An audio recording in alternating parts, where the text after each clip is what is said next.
जय श्री राम जी, जय श्री राम।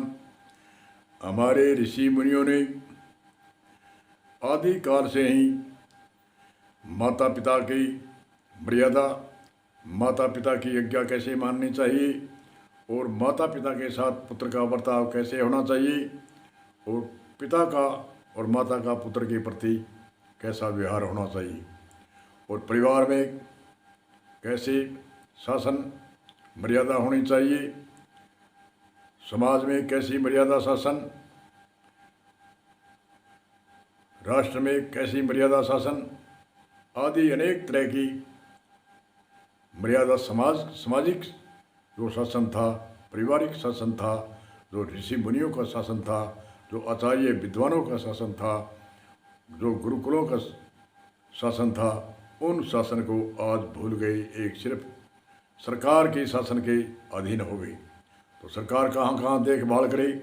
कुछ तो सरकार में वही हमारे ये तो परिवार के बच्चे, हमारे परिवार के मनुष्य है, जो लालच के वश में कोई लापरवाही करता है, कोई रिश्वत के कारण से, कोई पूरी क्षेत्र लंबा चौड़ा होने के कारण उसमें व्यवस्था नहीं होती।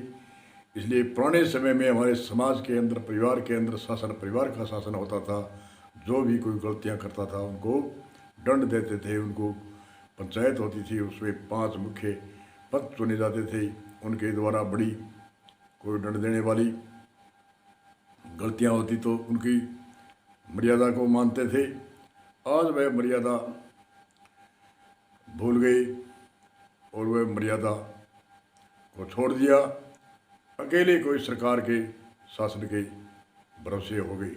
जो हमारे आत्मनिर्भर होना, जो हमारे समाज में मर्यादा, कानून, ब्याह, शादी आदि अनेक तरह से जो भी सभी जो जितनी भी सभ्यता और संस्कृति जितनी भी, वो सरकार के हाथ। और दूसरी हमारे जो पढ़े लिखे, अक्षर विद्या के पढ़े लिखे हैं, वो अक्षर विद्या तो सीख गए, अंग्रेजी सीख गए, हिंदी सीख गए, आदि आदि अनेक तरह की इंग्लिश मीडियम में पढ़ कर गई, आदि आदि डिग्रियां ली, परंतु भारतीय संस्कृति, सभ्यता व संस्कार, मर्यादा और वह डिग्रियां बिल्कुल भूल गई। चाहे स्त्री हो चाहे पुरुष हो, अपनी अपनी मर्यादा में हमारे पुराने आदिकाल से ऋषि मुनि रहते थे। उन ऋषि मुनियों की मर्यादा थी और वो दंड भी लगाते थे। ऐसा दंड लगाते थे, थोड़ा बहुत गलतियों के छोटा दंड और उससे बड़े का बड़ा दंड। समाज के, परिवार के उसको इतने ताने दे करके उसका मुंह काला कर देते थे और गधे पर चढ़ा करके जो अधिक अपराधी होता था उनको बड़ो, जो कोई कई सालों में ऐसा कोई अपराधी होता था, पहली बात तो उस भय से अपराधी कोई होता ही नहीं कि अगर ये गलतियां कर दी तो समाज के, परिवार के और राष्ट्र तक तो पहुंच ही नहीं सकेंगे। पहले से ही हमारे समाज और परिवार हमारे इतने दंडित करेंगे, इतनी मर्यादा से हमें कानून के, समाज के कानून में और परिवार के कानून में हमें इतने दंड देंगे, तो उस भय से कोई भी अपराध नहीं होता था। अगर जो कोई होता ऐसा कई सालों में और कई गांव में ऐसा होता जो नहीं मानता, बार बार करने पर उनको ऐसी सबक सिखाते थे, उनके काड़ा मुँह करते थे, काड़ा मुँह से नहीं मानते तो उसको गधे पर चढ़ा करके फेरते थे और लोगों से घृणा कराते थे कि ये देखो अमुक, इसने ऐसा कोई बड़ा भारी अपराध करते थे उसको ही करते थे, नौकर को नहीं करते थे। थोड़ी बड़ी गलती होती है उनको तो साधारण दंड समाज का या परिवार का या राष्ट्र का दे करके उनको छोड़ते थे और जो भयंकर बार बार करता था उनको समाज से कट करते थे, उसका रिश्ता उसके साथ में नहीं करते थे। ऐसे ऐसे अनेक तरह का भयभीत एक शासन था समाज का, परिवार का और हमारे गुरुकुल का, हमारे आचार्य और विद्वानों का। उस शासन को हम भूल गए और सरकार के भरोसे में, और सरकार के भरोसे में नहीं, सरकार के तो हमारी सरकार है, हम सभी आत्मनिर्भर होकर के हम सभी शासन को संभालेंगे, तभी हम मर्यादा में रह सकते हैं।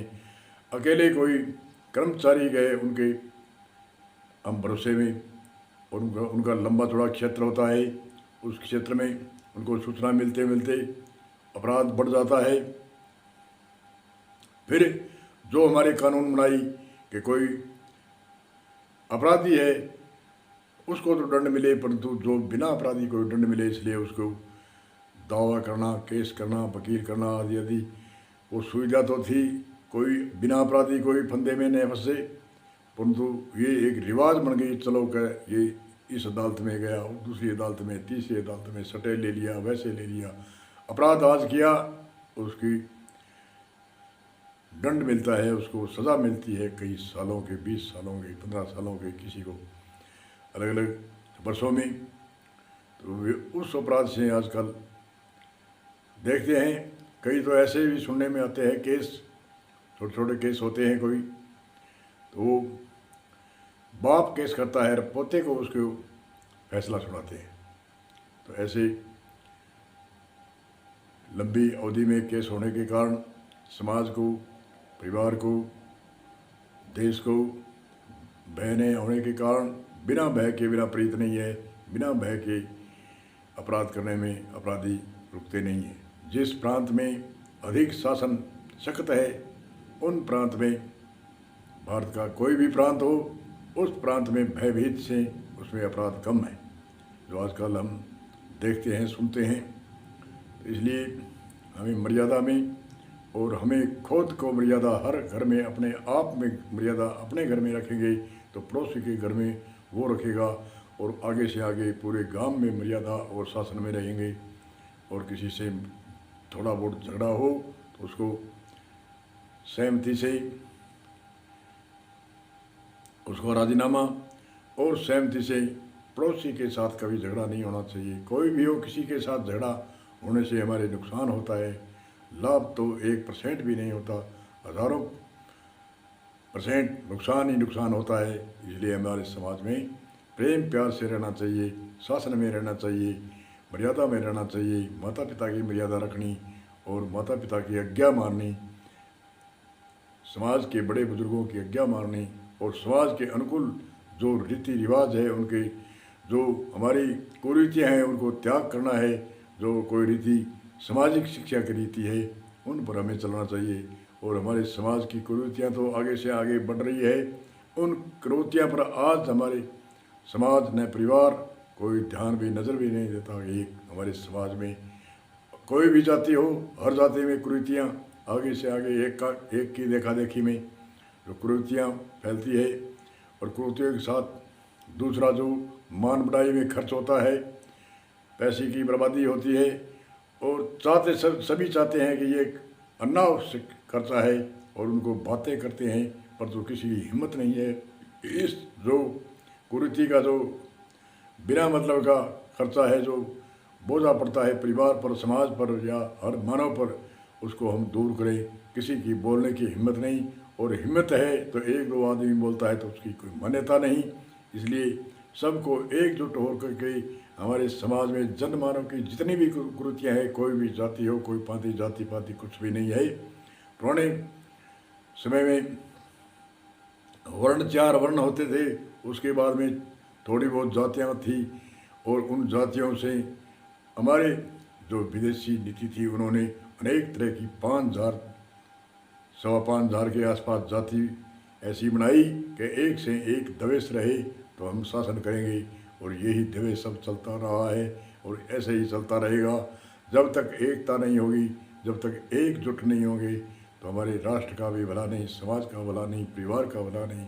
और हमारी कुरीतियाँ व हमारी सामाजिक जो अनावश्यक खर्च और बोझा पड़ता है परिवार समाज पर, वह भी नहीं छूटता। इसलिए हमारे आज वर्तमान युवा वर्ग है, उनको सावधान होना चाहिए। बुढ़े हुए हैं वो तो उनको तो इशारा ही है, उनकी कोई हिम्मत ज़्यादा नहीं होती। वह कह सकते हैं, हिम्मत तो आजकल के जो वर्तमान के युवा पीढ़ी के जो है उनको हिम्मत करनी है, उनको समाज में अग्रणीय होना है, परिवार में अग्रणीय होना है, देश में, राष्ट्र में अनेक तरह से जो भी अपनी नेक नेमी और ईमानदारी से और पैसे इकट्ठे करने से कोई ज़िंदगी नहीं होती है। हमारे समाज में जो भलाई करता है उनकी ज़िंदगी होती है, उनका भी नाम होता है, उनका यश होता है, कीर्ति बढ़ती है। जो धन कमा कि 60 साल से पहले धन इकट्ठा नहीं होता और 60 साल के बाद में आपके कोई काम का नहीं, न मरने के बाद में काम आएगा, न जिंदा है तो 60 साल के बाद में क्या माल मरीदा हम खा सकते हैं, कुछ भी नहीं खा सकते।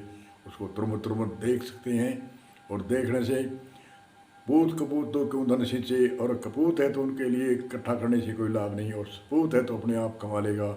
और अधिक जो कमा कर हम छोड़ेंगे, स्टॉक करेंगे तो हमारी औलाद है वो बिगड़ेगी, ये निश्चित है। परसेंटों में किसी के लैंड में रहते हैं और ज़्यादा धन इकट्ठा करते हैं, उनकी औलाद बिगड़ती है, ये निश्चय है। 90% बिगड़ती है, 10% कोई सही रह सकती है। इसलिए इन सूत्र को हम समाज की कुरीतियों को, समाज के नीतियों को, परिवार की नीति को अपनानी चाहिए आजकल के नौजवानों को। बोलो जय श्री राम, जय श्री राम।